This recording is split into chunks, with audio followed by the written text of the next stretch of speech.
Welcome to A Celtic State of Mind. I'm Paul John Dykes, and tonight I am absolutely delighted to be joined by Lawrence Conley and Brian Degning for the post-match reaction, the full-time reaction. Brian, resounding victory for Celtic. What's your big takeaways from that performance? Another excellent performance and result from Postecoglou's men. Yep, another excellent performance, as you say. There's still work to be done. We know that. You saw a bit of a drop-off still towards the end, just in terms of fitness at the end of each half, but that's to be expected under he's already said new conditioning coaches and stuff in. It's still very early in the season, but I tell you what, if I'd have said to you, last year, we're going to score 13 goals in 3 games, concede 2. We saw things tonight we've not seen for ages. We've had a keeper that's made saves. We've defended set pieces. We've saw some brilliant attacking play.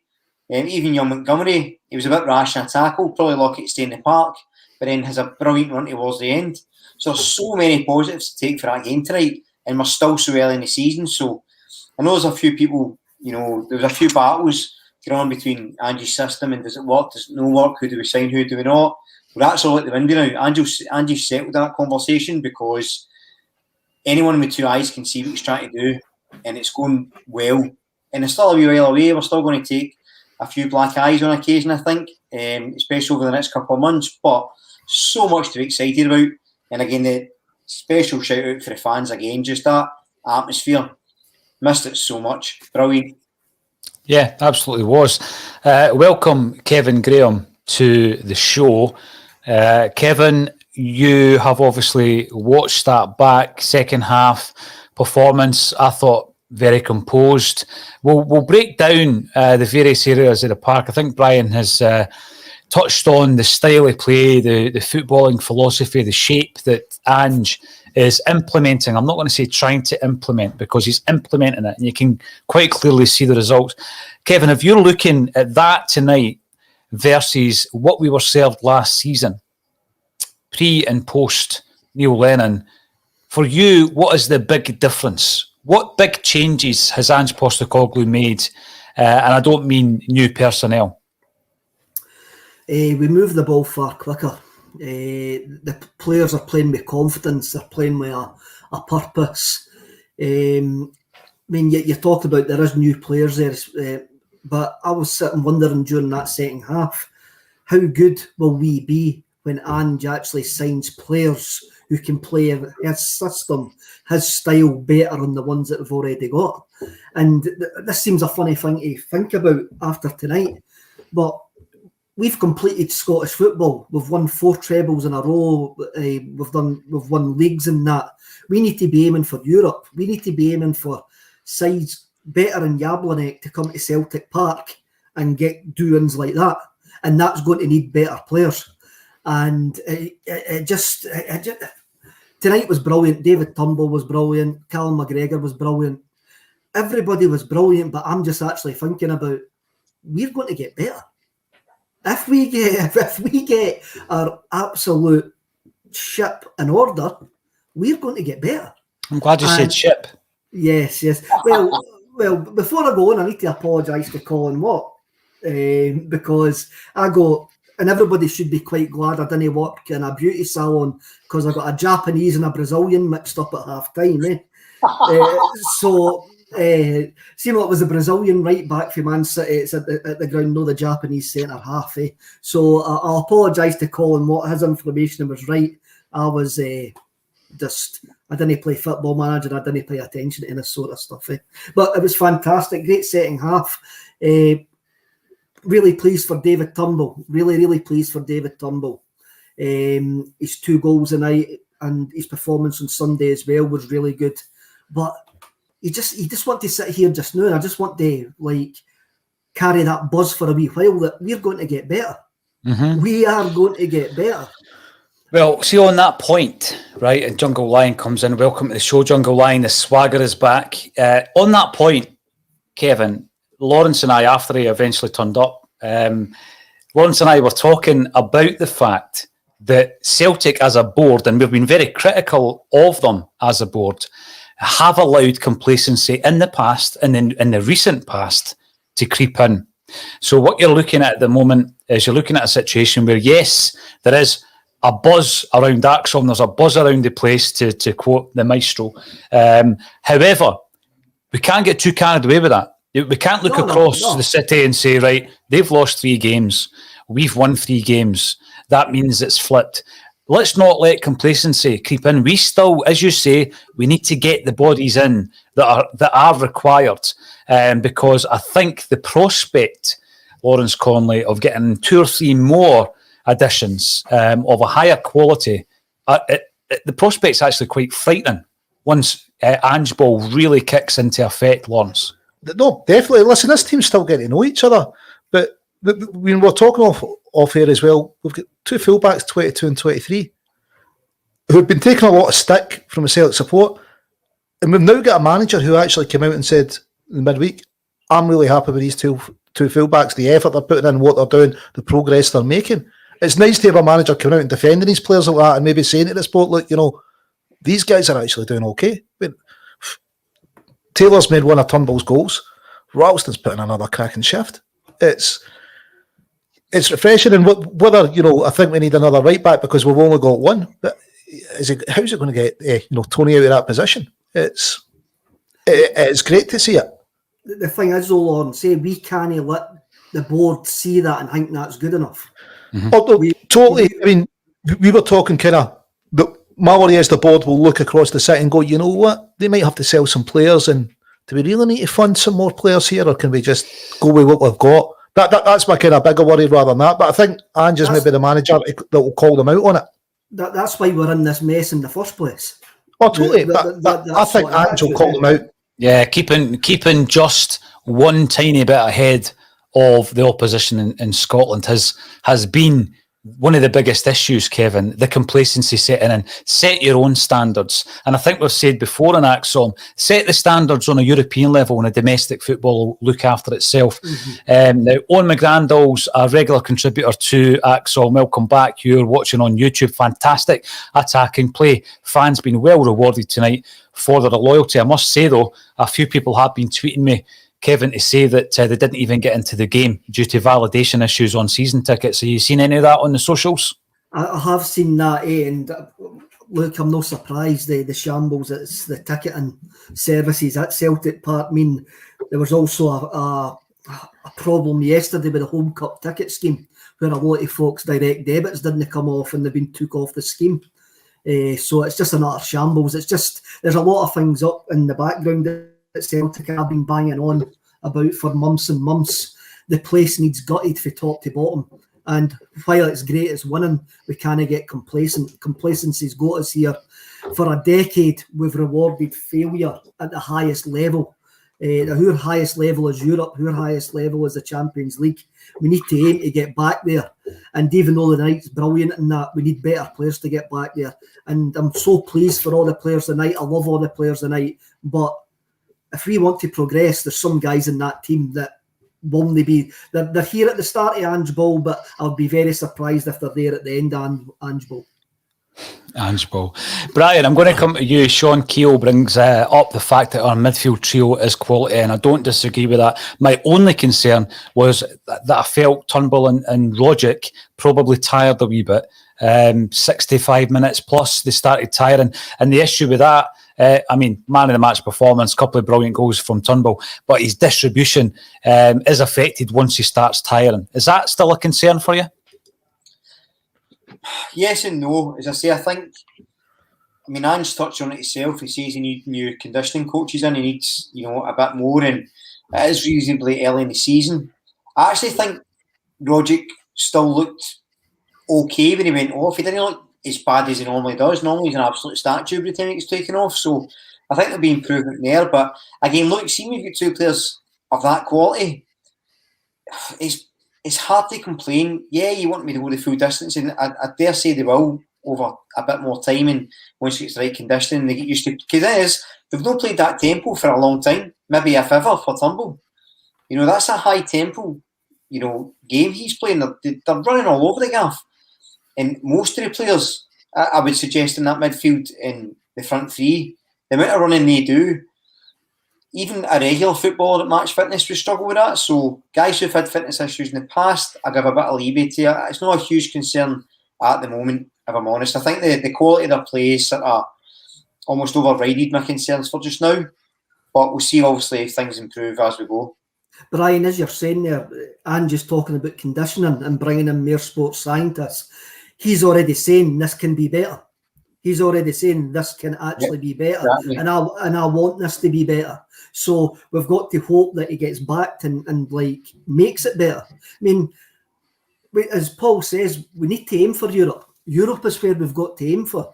I'm looking forward to the AZ game next week because it will show how far we need to go. It will show how far that we need to go coming up against a quality Dutch side. So Ange needs to keep on banging this drum. We need to get better. We're seeing a glimpse of what could be. Now we need to go full throttle and get it. He's not going to get it all this one day. The next one day could be slightly out as well. But by this point next year, hopefully, we're actually building something great. Absolutely. Now, one area that he will be looking to strengthen is undoubtedly at the back, Kevin. We know that someone was at the game tonight from Man City. Mick says still a bit shaky at the back, but all good. And Stephen Sloan comes in, excellent game, but that defence are giving me a heart attack. Then we start looking at the goalkeeper scenario. Joe Hart, fantastic saves. 2 fantastic saves, and Robert Wallace also comes in to point them out. There was a wee heart in the mouth moment, but he didn't seem too concerned by it, Lawrence. No, listen, it's great to have a keeper making saves like that again. That's going to give confidence right throughout the squad. Defence is relatively new together. You know, they've got to learn to play as a unit, haven't they? Those 5. Starfelt probably, I thought that was a penalty. I thought he'd given away a penalty. Tony Stokes early first half, he studs up to the boy's shin. Tony Ralston. It's just when scoring goals gets me mixed up. But listen, that defence is going to grow together. I think Strachan said in the past, if he can get last 16 with McManus and Caldwell is his centre half, because they just followed his instructions. Mm-hmm. What's Ange going to be able to do? With getting guys just to follow his instructions and do as they're told. No, you're right. Now, one thing I would point out is that I felt that Starfelt probably had his best game in a Celtic jersey so far, Brian. There was some moments where it really did require some proper defending, and Starfelt was up to that. He might have given away a penalty. I thought that he did okay to get out of that one. But he, for me, is starting to look like the player we thought he was when he came in. Yeah, well, we spoke at the pre-match and I said that he hasn't really done... He's not had a standout game yet, but I think you're right, tonight was probably his best game. And I think you've seen the best and worst of him, because I think we'll go with the negatives first. He looks like he gets drawn out quite a lot. He looks like he gets a rush of blood, because a few times he was caught and he almost left his man to go and track the ball. And also his tackling was a bit rash for that. However, his tackling for the majority of the game was actually really, really good, really strong. He looks a bit of a specimen. He looks strong, looks fast, looks composed, looks a good passer. So I think there's loads to come from him. But again, if you look at a new player coming in, he's a player that's coming in, as Lawrence says, doesn't really know anybody, and he's coming into the position that's been the most derided for a long time and the weakest. So, he's going to take him a bit of time, but we can look at the defence and we can say, yeah, it was a bit shaky, but still 2 clean sheets. And I'll be honest, even if Jablonec had taken their chances, if they had taken another chance, he'd have still got them. So, yeah, you want a bit tighter, but the difference is, any of these mistakes would have been punished. We defended every set piece pretty comfortably for me tonight. Yeah, there was a couple of gaps, but the defenders get back. Joe Hart made a couple of big saves. Shaky, but steady for the moment, and it's only going to get better, as Kev said at the start. So, I would find it hard to be critical tonight, if I'm honest. You could see they were starting to get an understanding. There was one Starfelt went up with their centre. Starfelt wins the head and cushions back to Welsh, who's about 10 yards away, and you're going, you know what? Those two are starting to get their distances right. One's when it dropped into sweep, one's went up, won the head and dropped it back to the other centre half. So I think it is just time playing together that'll get them more used to each other and where they need to be in the park, won't it? Absolutely. Yeah. Yeah, absolutely. And again, I am going to be pulling from the comments. We are being watched live by over 1,600 on such destinations and platforms, Kevin, as one of your favourites, Twitch, LinkedIn, Twitter, YouTube, and Facebook. So we really are pushing the boat out. Gary, welcome to the show. Gary's a big Celtic man, travels to the games from London, and he pipes in to say, great performance, fantastic noise, and a huddle as well. Hail, hail, we are back. Gary came up as a young Celtic man in his teenage years, went to the front door of Celtic, and who welcomed him in but Jock Stein. Jock Stein welcomed him into the stadium, gave him a wee tour of the stadium, and he has never stopped coming back since. Unbelievable. So it was great. Hopefully you were at that game, and if so, Gary, you're doing well and you enjoyed it. Now, when we're looking at Tommy Roderick, I wasn't being critical of him, Kevin, because I'll tell you what, when he was in the mood for that first 50, 60 minutes, what a player he can be. It's majestic to watch. He's like a ballet dancer, and just he can do things with a ball that other people can't. And it's a shame that we only seem to get 50, 60 minutes out of him. And there was a stat at the weekend, that was his first goal at Celtic Park in a competitive game in 3 seasons.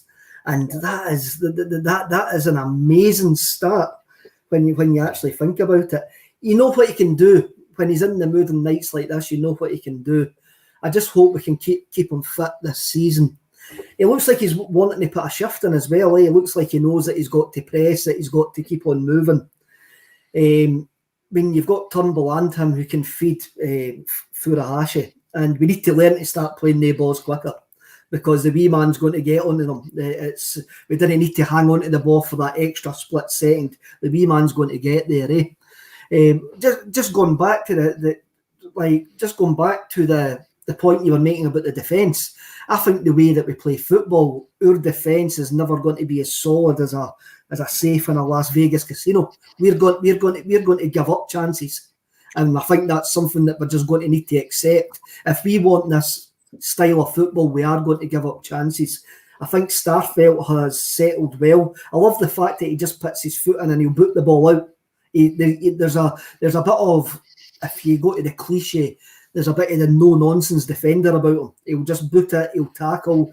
He's got a bit of... Tony Mowbray, that's what you're looking for, mate. He's got a bit of the Tony Mowbray about him. Oh, I was going to say Big Johan, but maybe that's just a Swedish thing. I think that is. Covering my mind there, But we've got Tam there. Tam's an experienced player now, one of the experienced players in the team, and he's got to show that experience when called on. James McCarthy must be looking at that going, wow, I'm going to need to do well to get into that side. And when you look at that midfield three tonight, again, Callum McGregor was utterly fantastic. I can't believe that we were doubting him. Look, it's early days. We might still get a few safe faces yet. There is going to be a couple of dodgy performances on the way. There could be ones in the next couple of weeks. There could be one on Sunday. But we've got to trust where it looks like we're going, or where it's shown where we could be going in the last couple of games. We've got to trust that and just keep on believing that if you give Ange the tools, we're going to be watching something spectacular. Now, just for the benefit of the tape, I wasn't actually comparing Tony Mowbray to Carl Starfelt. He reminds me of Big Mogger, the way he moves about that park. I've said it before, and I'll stick to that. Paddy McEnroy Lawrence comes in to say Kyogo not getting supply quickly enough, went wide a bit too often. It's something we spoke about in the first half. Again, are we just getting used to a level of movement that for the last 18 months we're not really accustomed to? Well, we've not really had anyone leading the line and showing desire to lead the line and making those runs like they should. So the players will maybe get used to holding the ball a bit. And whereas Kevin said it, we need to get release the ball quicker. Kyogo is going to be looking for it quick all the time. And I tell you what, actually, when Eddie came on, there was one ball he chased. I thought, geez, when was the last time he ran like that and showed that kind of desire? You're like, yeah. Is this him getting a bit of pride or thinking, wait a minute, I might be the star striker, and Kyogo comes on, scores a debut hat-trick, and everybody's forgot about me? Who knows? Maybe it's what competition does for a place up front, but he looked interested.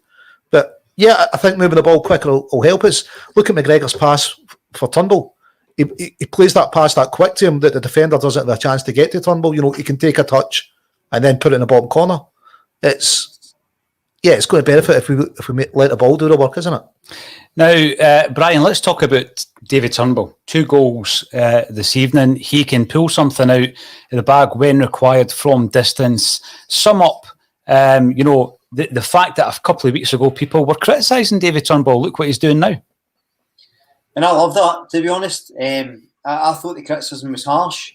I understood the criticism. I still thought it was harsh because I think maybe he was unsure of his role in a way. I think he seemed to almost try to do what Callum McGregor does. He was sort of chasing down and trying to make the quick passes, whereas actually sitting that deeper role. And I wrongly quoted John Hartson. I should have quoted Laura B. So Laura, apologies, but playing that quarterback role, I think really suits him.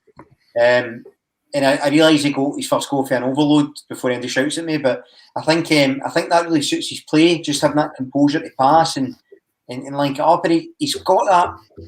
He can just do things that other people can't. Even the way a few times tonight he tried to do sort of lob passes and flicks with outside his boot and stuff like that, and it didn't quite come off at times. But even then, he's almost like one of those strikers. He's almost like Kyogo. He's very missed chances, but it's not about the chances he misses, it's the chances he takes and the passes he makes. And I said when Ange first came, I thought he was one of the players that I really was looking forward to seeing how he did. And so really pleased with him tonight, really pleased for him. 2 great goals. But again, we shout out to Greg Taylor as well for his assist, because he's another one like Ralston. There you go, Kev. He's another one like Ralston that gets, I think, unfairly slated. And to a man, very, very good tonight. And another player I think that we need to discuss again, Kevin, is Ryan Christie and the performances of Christie since Ange Postecoglou came in. He didn't instantly look like he was going to start. If you look at the first couple of selections by Ange, he wasn't a first pick. He is at the moment undroppable in the Celtic side, isn't he?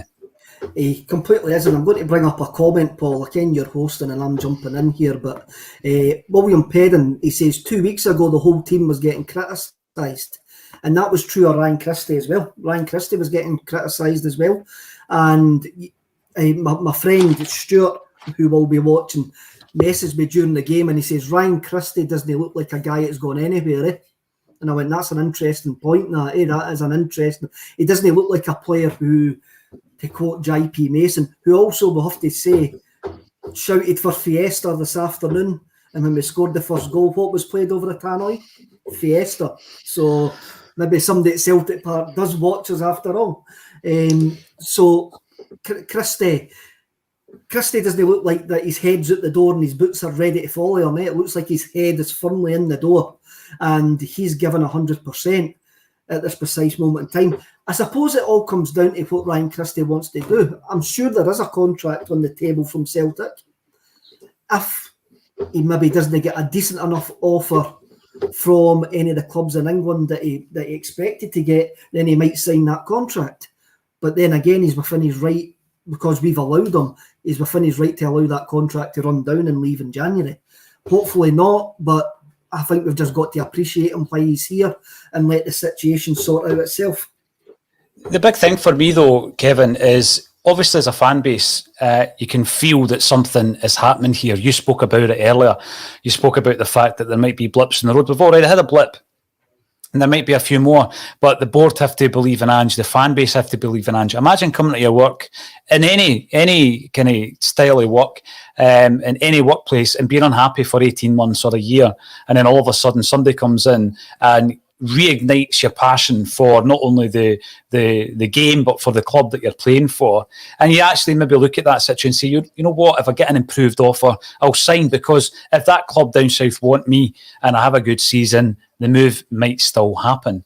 Kevin, he obviously, he's made his dad's made no secret of the fact that he wants to go to English football. It's not as though they're running out of money. I mean, there's clubs down there spending crazy cash. The cash is there. They'll still, if he has a good season, come in and buy him, if indeed he stays at Celtic. Brian, we've asked the question a few times. I mean, personally, I think we really need to do everything in our power to keep Ryan Christie at the club. I mean, I thought young Montgomery came on and played particularly well when he did come on, but it's still an area of the park that you lose Christie, that becomes an area of concern there on the left-hand side.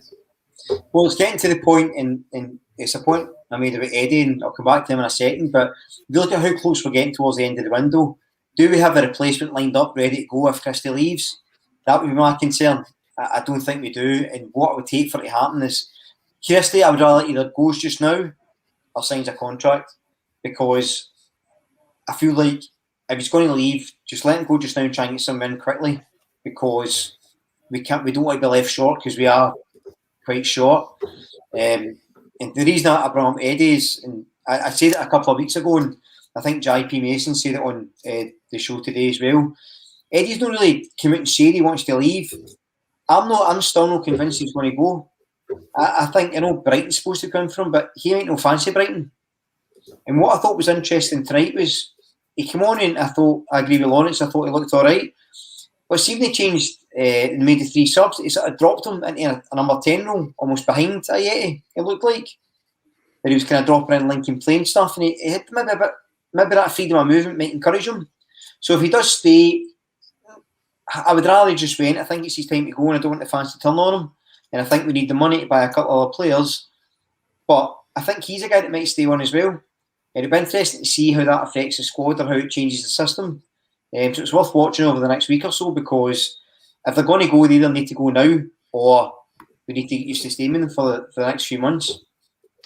The final thing I'm going to bring up before we go, can I just say we've actually got over 2,000 live viewers, Celtic fans who are absolutely buzzing about what we're watching at the moment. We're not the finished article. We're not getting on, we're not overreacting here. We are getting excited though, and you know what? I think we're entitled to be excited after the last few games. Kyogo, my only concern, Kevin, is the fact that he seemed to be targeted a wee bit tonight. He took a few dull ones. I can see that happening in Scottish football as well. Will he get the protection? Of course he won't, but it's up to the club to call that out. The club need to call that out when we're winning, when we're losing, when we're drawing games. The club need to call out. I mean, I think Dundee on Sunday had at least 2 players that could have been sent off. Against Hearts. There was a few harsh challenges as well. We are going to. The only way some teams in Scotland are going to stop us playing football is by foul means. Roughhouse tactics. And the club need to call it out. The club need to call it out. The club need to say, for the sake of Scottish football, if you want talented players to play in Scotland, then the referees have got to protect them. The referees have got to do their job by the letter of the law. I can see Lawrence is desperate to come in there. I can see Lawrence is... Listen, Kev, all we want to do is apply the rules the same as they apply it to every other club. We're not asking for any favour. It's here, protect our players. It's like you protect other teams' players, or you apply the rules to other teams. Just apply them the same way to us. That's all we're asking for. It's no any kind of special treatment. Give Kyogo special treatment because he's a really talented player.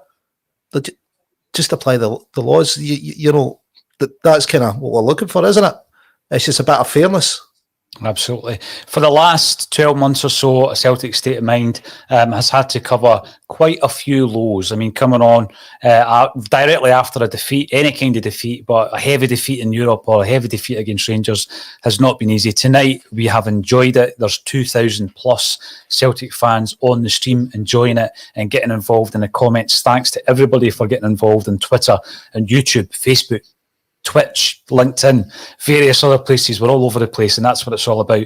We will continue to cover every kick of the ball. All that's left for me to say is thank you, Kevin Graham, Brian Dednan and Lawrence Conley for joining us once again on A Celtic State of Mind.